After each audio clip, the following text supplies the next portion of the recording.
Hi everyone, William here with the Grand Duke Dmitri 1917 Diary Series. Our recap from yesterday. Well, I should first say that this is one of Dmitri's long diary entries. The date is the 23rd of September. It's a Saturday, and yesterday we did the first section of this long entry. So what it was talking about was Kornilov, Kerensky, and Alexeyev, the chief of staff who'd just thrown in the towel. That was Alexeyev, and Kerensky, the head of the provisional government, who really had his back against the wall, and Kornilov, the general who had led the march on Petrograd to take over, ostensibly, or to at least get rid of the Bolsheviks. The big issue was whether whether Russia would continue to participate in the war or not. And Dmitri was incredulous that things could be happening in Russia in the 20th century that he equated only with chaotic, unstable countries like Persia and China. Okay, so we have supplemental text today, an article, a newspaper article, or rather not an article, but an editorial that Dmitri was so impressed with that he decided to clip and attach, looks like he used not paste, but tape of some kind, I don't know what they used back then, to affix it actually to one of the pages of his diaries. So we are going to, he considered it important enough for posterity or himself or whoever would be reading the diaries later.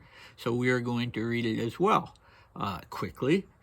And we'll begin with what he has to say leading up to the newspaper article. Then I'll do a brief comment on that.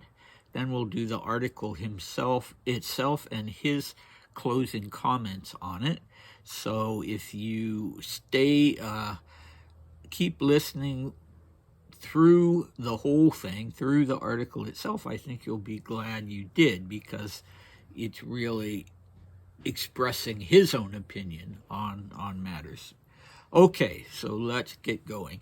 One could write page after page about what is now going on in Russia, but I have neither the time nor the space for that. For that reason, I am attaching here a clipping from the Baku newspaper Caspian. The article was written by Igla, I-G-L-A. This pseudonymous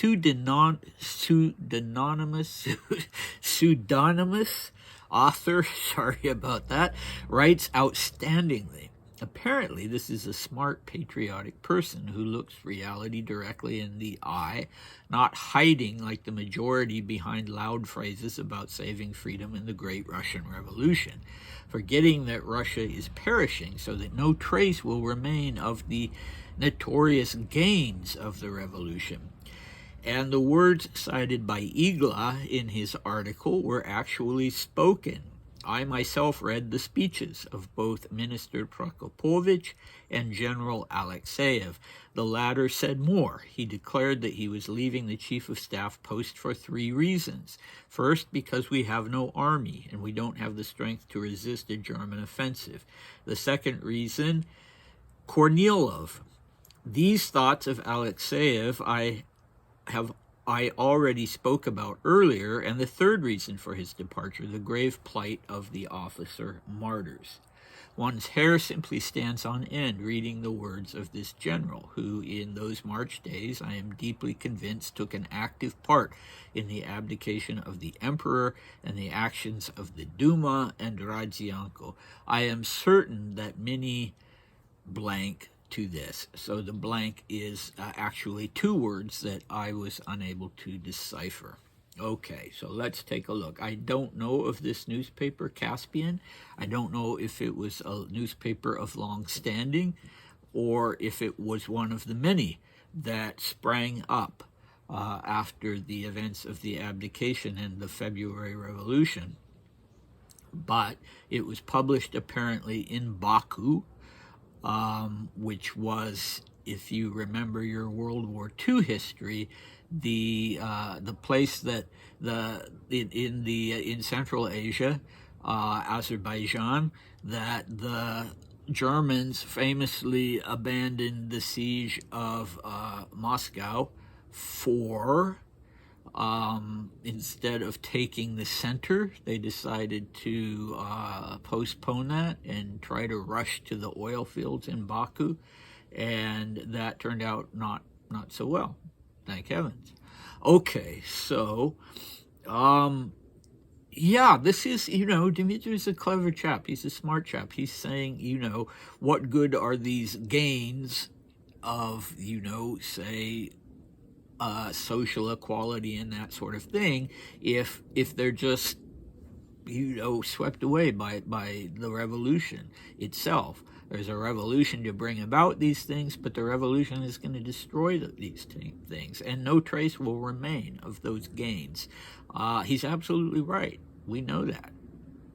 Okay, so he mentions a speech given by Sergei Nikolaevich Prokopovich, and Prokopovich was, he had different party affiliations. He'd been a Marxist at one time, a Menshevik, which was the non-extreme branch of the Marxist. So the Bolsheviks and the Mensheviks split. The Bolsheviks, the word means majority, Menshevik means minority. Actually, it was the other way around, so I'm told there were more Mensheviks than Bolsheviks, but the Bolsheviks were far more aggressive, and they took over the party. Well, I mean, Sergei Nikolaevich had been a socialist Democrat. He'd been a constitutional Democrat. At this time, the only thing that one could say about him, I think he was not affiliated with a party, but he was strongly anti-Bolshevik and strongly in favor of continuing the war, like Kornilov and Kerensky. And he gave this speech. Dmitri gives us well, he gave a speech. Alexeyev gave a speech. Both. Yeah, so Alexeyev, one of the reasons that he decided to leave his post as chief of staff was this, Dmitri mentions, because of the officer martyrs. So I don't know what or who specifically Dmitri was referring to, but that we think of the bloody revolution coming in October with the Bolshevik takeover, but the February revolution was also quite bloody, and some of the most violent actions were taken by soldiers in the army who were they were inured to violence completely after their war experiences, and they were not willing to fight anymore in a lot of cases, and they weren't willing to be bossed by the officers, and so many officers were killed, and some of them were also mutilated. So I believe that's who Dmitri is referring to, and the people that Alexeyev decided, I can't do this anymore. So Dmitri notes that he's certain that I'm deeply convinced, he says, that Alexeyev was one of the officers who urged Nicholas very forcefully to abdicate. And Dmitri's right about that. It surprises me a little that he doesn't know that hasn't been openly confirmed. But, he's saying that he's convinced of it. He doesn't know it, but he's convinced of it. So that's interesting.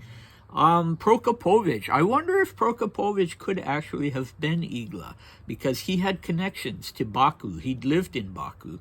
And yeah, it would make sense if he was actually the one who wrote this article, but I can't show that. I tried using AI to figure out the identity of Igla and was unable to do that. Okay, so here's the article. It's called Approaching the Moment. This is my translation. It's probably clumsy in parts because I never went back and revised it or proofread it, but here we go. We, the members of the government, are on the verge of despair. I will not hide the fact that peace is approaching, but a peace of unheard of shamefulness. Up to now, we have been saved only by the generosity of the Allies, so stated Prokopovich at the Congress of Cooperatives. We have no army. We have not the strength to resist the offensives of the Germans, so stated Chief of Staff to General Headquarters General Alexeyev. Dmitri underlined all of these in the article. Okay, here we go. In these two frightening statements, there is nothing that is new or unexpected to us. Let those political sages be embarrassed who, as of yesterday, were still blithely relying on us and trying to shut our mouths at the same time with resolutions of confidence, and today, no confidence that is, and today, having almost been thrown overboard, capriciously stick out their lips and shout, "Unhappy Russia." That Russia is unhappy is something that was known to everyone who thought about Russia, whose soul ached for her, who was laughed at for pronouncing the words motherland, who did not deceive themselves and did not deceive others, and with open eyes observed everything that was going on around them. That Russia is dying, this was what we shouted 5 months ago. This was what was shouted 5 months ago, but by all those for whom any kind of obsequiousness or servility was disgusting, by those who saw clearly what this system was leading to. It is now late in the day to say that we are on the verge of despair and disgrace. One must have the courage to admit that we are already in the thick of despair and disgrace. For is this not the limit of disgrace, that Russia, proudly looking out at the world several months ago, the object of stormy applause from all civilized humanity, now must confess through a representative of its revolutionary government that she has thus far only been saved by the generosity of her allies, their merciful treatment of her? We are grateful to the Allies for their generosity and pity, but let us remember that all generosity has its limits. One might fear that the goodwill of the Allies will break when they become convinced that their generosity is leading nowhere, that our catastrophic situation is being aggravated by our own stubbornness and reluctance to climb out of the abyss. The thought may naturally arise among the Allies that it is futile to try to save those who tie the noose around their own necks, who are eager for suicide. Why, under the circumstances, should we hope for endless patience on the part of the Allies, on their endless generosity? If our shame is sweet to us, if with childish carelessness we descend into slavery, then is it not clear that the moment is near when the Allies will get tired of messing around with us and wave us away? What will happen then? Just this: the people who today are whining poor Russia will join those who, possessed by a feverish delirium, continue at the edge of the gaping abyss to augment the story of our shamefulness with irresponsible resolutions and demagogic cries. Then, like a helpless herd, we all unite in our common misfortune, and amidst the clanking of new chains of slavery, we will whine, "Poor motherland, unhappy Russia," and that will be one of the most disgusting spectacles humanity has ever seen, and the tale they tell about us will be dreary, and the song they sing about us shameful, and there will be no one to complain to, and nobody to blame, because we ourselves are forging our chains of slavery and shame, signed Igla. Now Dmitri writes, commentary would be superfluous. The article or the editorial is called Approaching the Moment, and truly there could be no better title. When I read it, I was amazed at how near the simple and sincere words of Igla come to what I am feeling at this moment. And it will happen just as he says, that the song they sing about us will be shameful. All right, that is, I can understand why Dmitri decided to clip that and attach it, because that is extraordinarily powerful writing. And I agree, extraordinarily accurate. Not only accurate to Russia in 1917, but accurate to, I would say, Russia now, and accurate to, I would say, the U.S. now. You could change a few words in it and put it in an editorial in a newspaper right here. That's me being more political than I want to be or should be. But I'm very moved by this article as well. So certainly I understand how Dmitri felt about it, and in such poetic words. The tale they tell about us will be dreary. The song they sing about us shameful. Okay, so yeah, those of you who followed the 1930s material that I did, the mid and late 1930s material that I covered in videos, will think of Dmitri's participation in Young Russia, because Young Russia very adamantly said, no, we're not going to seek foreign interference of any kind, even if that foreign interference is what would successfully topple the Soviet regime. We still don't want it. And so you can see how this goes back to that idea even then. I mean, yes, the Allies helped, but they did it in a half-hearted way, and they, and they did get tired of it. So, what can be said? All of that is very true. Now, on the one hand, the writers and the commentators in that day, both in Russia and abroad, were acting as though there were options, and there weren't really options. Russia couldn't stay in the war. The soldiers were deserting in masses, and no amount of discipline in the army was going to stop that. You can shoot a few of them, but you can't keep them all. The educated population, for the most part, and the peasant and workers' population, they were voting with their feet. They were saying no more. You couldn't continue the war. As far as I'm concerned, that option didn't exist. The other option that didn't exist was for Kerensky to keep the provisional government going. He just didn't have the resources to do that. He was pinioned by the right wing and the left wing, the extremists.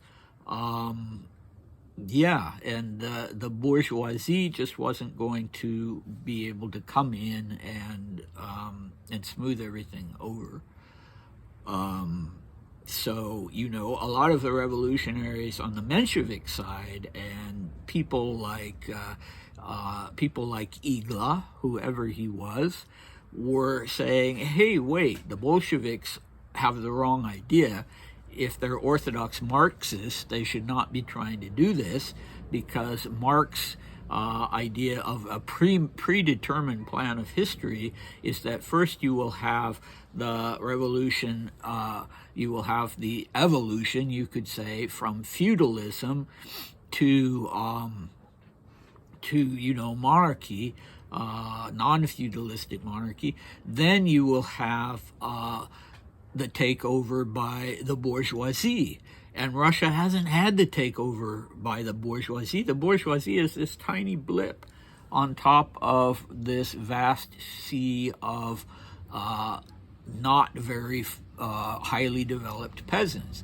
And you can't have the proletarian revolution when that's the case. You first have to go through this period of real capitalism and real bourgeois control, and Russia hasn't had that, and that's what we need before we can go on to the workers and peasants revolution. And so they were saying, look, according to Orthodox Marxism, this is going to be a disaster. And of course it wasn't. I mean, I'm not a Marxist. I don't believe that that Marx's presentation of this predetermined manner of proceeding in history was correct. That was clumsily put on my part. But anyway, here I am editorializing myself. Let me just say that next time, Dmitri will be getting more personal and talking about a crisis of conscience for himself, to do or not to do, so to speak, instead of to be or not to be. So do come back for that, and I hope to see you then. Bye.